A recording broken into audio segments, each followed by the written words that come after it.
Hello at welcome sa ating channel. Ngayong araw, pupuntahan natin ang mga abandonadong bayan sa iba't ibang panig ng mundo. Anong nangyari? Bakit nga ba pinili ng mga residente na iwanan na lang ang kanilang bahay at lupa? Pero bago natin simulan, inaanyayahan kita na i-like mo na ang ating video dahil malaking tulong po yan para sa aming mga content creator.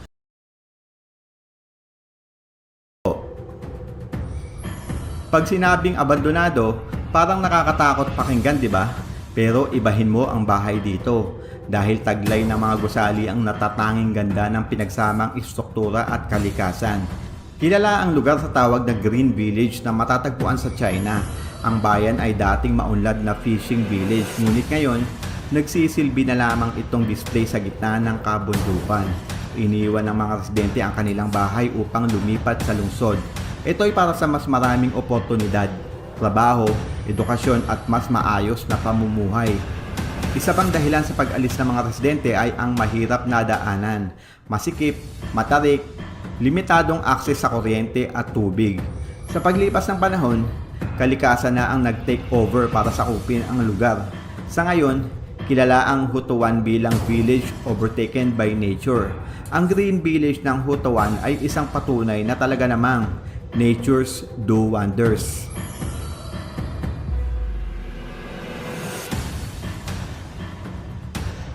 Matatagpuan sa isang maliit na isla ng Japan ang binansagan nilang Hashima Ghost Town. Ang lugar ay kilala rin sa tawag na Battleship Island. Noong 1800, natuklasan dito ang coal deposits kaya't naging kilalang maunlad na minahan ang isla.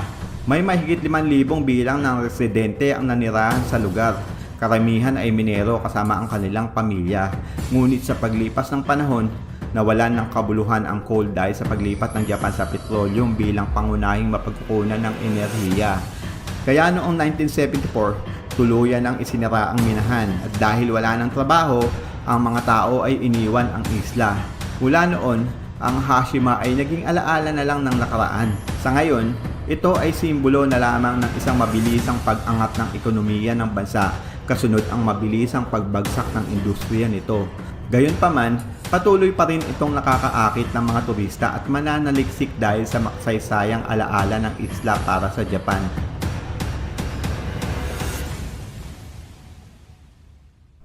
Ang bayan ng mga inabandonang kastilyo. Matatagpuan sa Turkey ang magagarang kastilyo na parabang bahay ng mga hari at reyna. Tinatawag ang villa bilang Burj al-Babas. Sa unang sulyap pa lang, alam mo ng pang mayaman.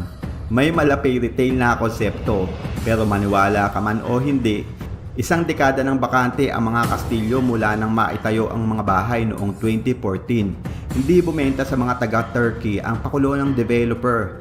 Ang isang luxury castle ay nagkakahalaga ng $370 to $530,000, 20 to 30 million pesos kada isa. 700 castle ang original plan ng developer. Sa kasamaang palad, 500 lang ang natapos. Dahil sa tumamang krisis sa Turkey, the bankrupt ang may-ari. Hindi natapos ang kabuuang plano.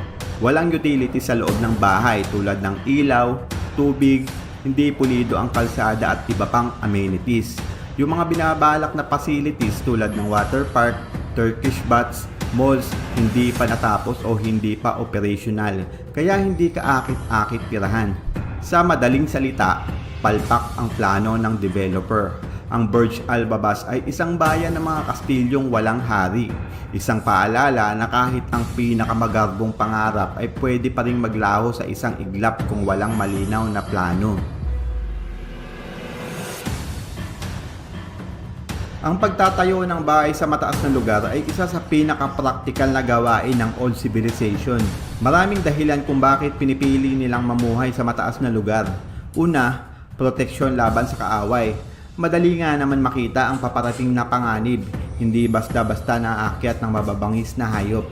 Pangalawa, hindi sila binabaha pag nasa mataas na lugar. Pangatlo, mas malamig at may preskong hangin. Pang-apat, may magandang tanawin. At panglima, para sa relihiyon at kultura. Ganyan ang ginawa ng mga taga-Krakow medieval city ng Italy noong unang panahon. Sa rurok ng katanyagan ng lugar, naging masigla ang komunidad at puno ng buhay ang mga kalye at bahay.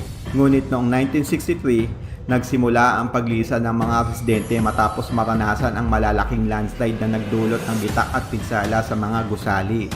Pinalala pa ito ng isang malakas na lindol noong 1980 na tuluyang nagpatigil sa pamumuhay ng mga residente. Ngayon, nananatiling isang ghost town ang Krakow, puno ng abandonadong gusali, lumang kalye at istrukturang pinaglumaan ng panahon. Ang lugar ay nagsisilbing pasyalan, bukas para sa mga turista, photographer at mga otoridad. Welcome sa Sitio Paryahan, Taliktip. Halos lamunin na ng dagat. Ang binansagang a community sent to extinction by climate. Ang dating masiglang bayan, ngayon mistulang palamuti na lang ang mga bahay sa gitna ng karagatan. Matatagpuan ang Sitio Paryahan sa Bulacan, lugar kung saan may pinakamaraming kaso ng maanumalyang flood control project. Ang pangunahing dahilan sa paglubog ng mga kabahayan ay land subsidence o paglubog ng lupa. Ito ay dahil sa ginagawang reclamation project ng Manila International Airport. Base sa audit reports ng COA, doble-doble ang claim ng accomplishment sa First District ng Bulacan.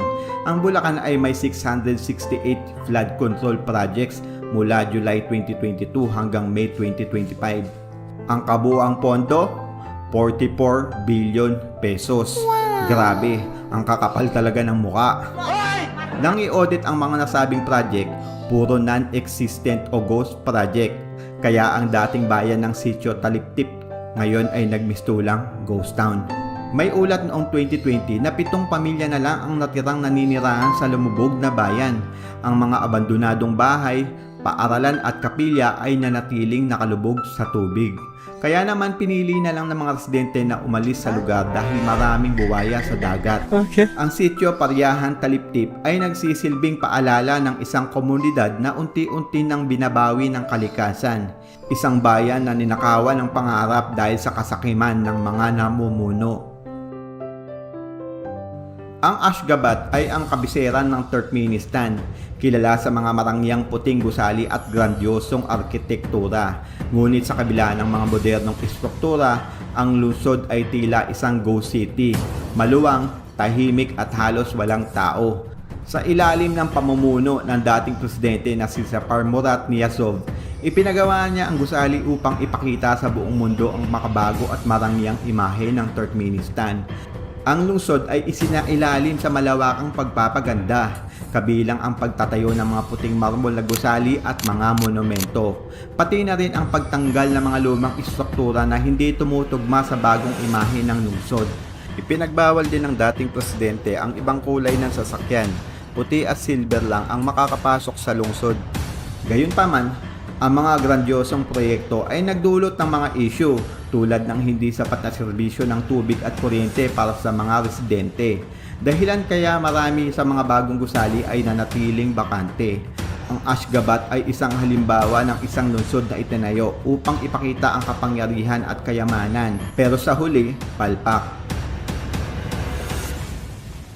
Isang bayan sa kabundukan ng Georgia ang piniling iwan ng mamamayan dahil sa pait ng nakaraan. Ito ang Akarmara na naging tahanan ng mahigit 20,000 katao noong 1970. Ang mga gusali nito ay itinayo noong 1940. Karamihan ay gawa ng bihag ng Aleman noong ikalawang digmaang pandaigdig. Noong 1992, ang digmaang Abkhazian ay nagdulot ng malawakang pagkawasak sa mga kabahayan. Napasailalim ang lugar sa labanan na tumagal ng 400 araw. Ang giyera ay nagresulta sa pagkasira ng mga infrastruktura. Kaya minabuti na lang ng mga residente na lisanin ang syudad dahil anumang oras ay pwedeng gumuho ang bahay. Mula sa dating hindi mahulugang karayom na lungsod, ngayon ay balot na ito ng katahimikan na ang tanging nakikinabang ay ang kalikasan. Sa ngayon, nananatili na lang ang Akarmara bilang isang alaala ng mapait na nakaraan ng digmaan. Alam mo ba na may own version din ng Disneyland sa Pilipinas? Ito ang fantasy world na matatagpuan sa Lemery, Batangas. Sinimulan itong gawin noong 2001 at hanggang ngayon, hindi pa rin matapos-tapos. Base sa report, ang kabuuang nagastos sa Disneyland ng Pilipinas ay nagkakahalaga ng 1 billion pesos. Pero 2001 pa yun ha. Kung i-convert natin ang inflation mula noon hanggang ngayon ay papalo ito ng 2.7 billion pesos sa pera natin ngayon. Base sa developer, kung hindi kinulang ang pondo, plano sana nilang maglagay ng hotel na may 500 kwarto, isang golf course, theme park, sports club, resorts at maraming rides. Parang mga sikat na Disneyland lang sa ibang bansa. Ngunit gumuho ang pangarap nila na magkasakit ang may-ari, naging dahilan sa pagkahinto ng proyekto. Sa ngayon, binibenta ito ng may-ari sa halagang 5.5 billion pesos. Hindi pa rin operational ang mga rides ng pasyalan. Nalalaglag ang pintura, puno ng hindi natapos na bahagi. Sa kasalukuyan, ginagamit na lang ito ng mga turista para sa photoshoots o tanawin dahil sa medyo eerie pero aesthetic na itsura ng Philippine Disneyland. Ang Pyramiden ay isang Soviet mining town na matatagpuan sa Norway. Noong 1998, iniwan ito ng mga residente matapos magsara ang minahan. Ang pangunahing dahilan ng pagsasara ay ang pagbagsak ng presyo ng karbon. Nagsanhi yun sa pagkalugi. Bukod dito, isang plane crash ang nangyari noong 1996 na ikinasawi ng mahigit 100 katao. Ang takot sa mga residente. Matapos ang pagsasara, ang Pyramiden ay naging isang ghost town na puno ng mga abandonadong gusali at kagamitan na tila frozen in time. Noong 2007, sinimulang i-renovate ang lugar upang gawing atraksyon panturista ang bayan. Ang Pyramiden Hotel ay muling binuksan noong 2013. May mga Russian workers na nagpatuloy sa ilang operasyon at nag-aalaga sa mga turista. Gayunpaman, ang Pyramiden ay nanatiling isang abandoned Soviet settlement dahil tanging mga Russian workers lamang at ilang turista ang minsan ay bumibisita rito. Ito'y upang makita ang mga Soviet monuments tulad ng bust ni Lenin at mga Soviet-era buildings na nagsisilbing alaala ng nakaraan. Nakakita ka na ba ng gantong lugar kung saan ang mga matataas na building ay pantay-pantay, may pare-parehong disenyo? Tinawag itong Ordos City. Ang paggawa sa lungsod ay simbolo ng modernong arkitekto sa gitna ng disyerto. Ang pangalang Ordos ay mula sa wikang Mongolia na ang ibig sabihin ay paligid ng palasyo. Tahanan ito ng mga tribong malapit sa mga pinunong Mongol. Sa likod ng malalaking gusali, balot ito ng katahimikan dahil halos 1% lang ng mga kwarto sa bawat building ang okupado. Yes, 1%. Ibig sabihin, walang gustong tumira sa building. Ewan ko lang sa mga introvert ha. Kaya kung may kilala kang mapag-isa, i-share mo sa kanya ang video na to. Perfect place ang lugar para tirahan ng mga taong gustong suluhin ang mundo. City of Hell. Hindi na nakatiis ang mga residente ng Centralia, Pennsylvania sa Amerika at tuluyan na nga nilang inabandona ang lupa't bahay nila dahil sa araw-araw na bangungot na kanilang nararanasan. Kung dati ay ganito, ngayon ay mistulang ghost town.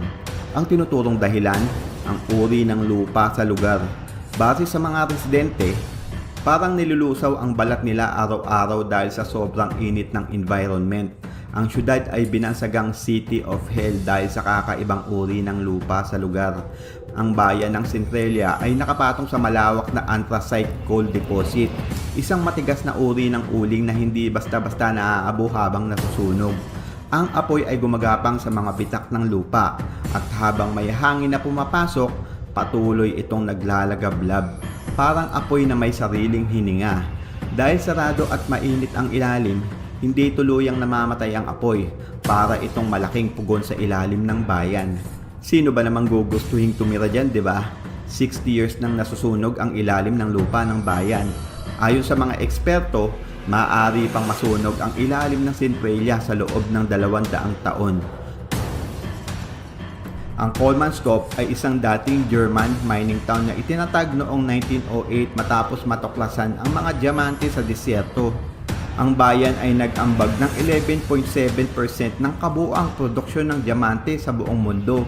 Nagbigay ito sa mga residente ng marangyang pamumuhay, kabilang ang mga mansyon, ospital at isang ice factory. Hanggang noong 1928, may natuklasan pang mas pinakamayamang deposito ng diamante sa baybayin, kaya't ang mga tao ay nagsimula lumikas patungo sa mga bagong minahan. Hanggang noong 1930s, ang produksyon ng pagmimina sa Kolmanskop ay humina. Ang bayan ay tuluyang iniwan ng mga residente noong 1956. Ang mga buhangin mula sa disyerto ay unti-unting sumakop sa mga bahay, lumilikha ng impresyon na isang bayan na nilamon ng disyerto. Sa kasulukuyan, ang Coleman's Cove ay isang tanyag na destinasyon para sa mga mahilig sa kasaysayan at mga photographer. Ang mga bisita ay maaaring maglakbay sa mga abandonadong bahay na puno ng buhangin. Tinatawag itong Tianducheng na matatagpuan sa Zhejiang Province of China. Itinayo noong 2007 bilang isang luxury development.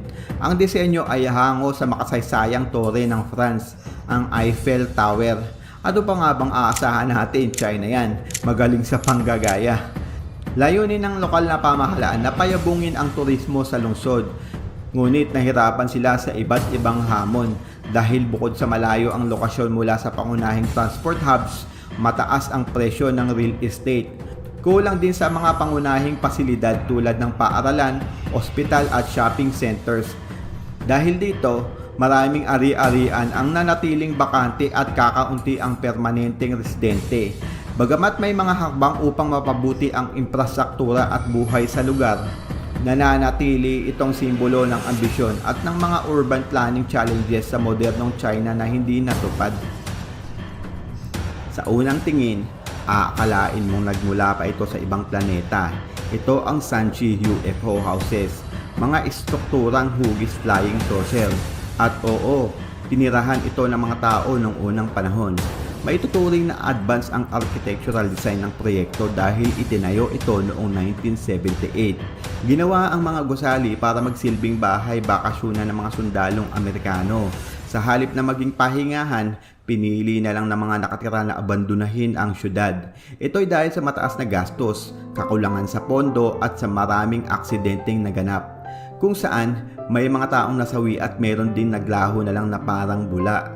Dahil sa samut-saring problema, nilisan na lamang ng mga manggagawa ang lugar. Ang dating simbolo ng pag-unlad, tahimik ng nilamon ng kalikasan. At ang kapaligiran, binalot na lamang ng nakakabinging katahimikan. Noong panahon ng Khmer Empire, ang Angkor Wat ay sentro ng relihiyon, kultura at pamumuhay ng mga taga-Cambodia. Isa ito sa pinakamalaking lungsod sa mundo noong 12th century. Kilala ang templo sa kanilang advanced architecture. Subalit nang dumating ang matitinding tagtuyot at pagbaha, nasira ang mga sistemang iyon at bumagsak ang produksyon ng kanilang pagkain, kaya't humina ang kanilang ekonomiya. Kalaunan, sinakop sila ng mga Siamese mula Thailand, kaya naman napilitan silang lisanin ang kabisera. Unti-unting inabandona ang Angkor Wat. Sa loob ng ilang siglo, nabalot ito ng makakapal na puno at ugat. Ang palasyo ng Angkor Wat ay nanatiling sikreto sa loob ng mahabang panahon, isang kastilyo na nakatago sa loob ng gubat.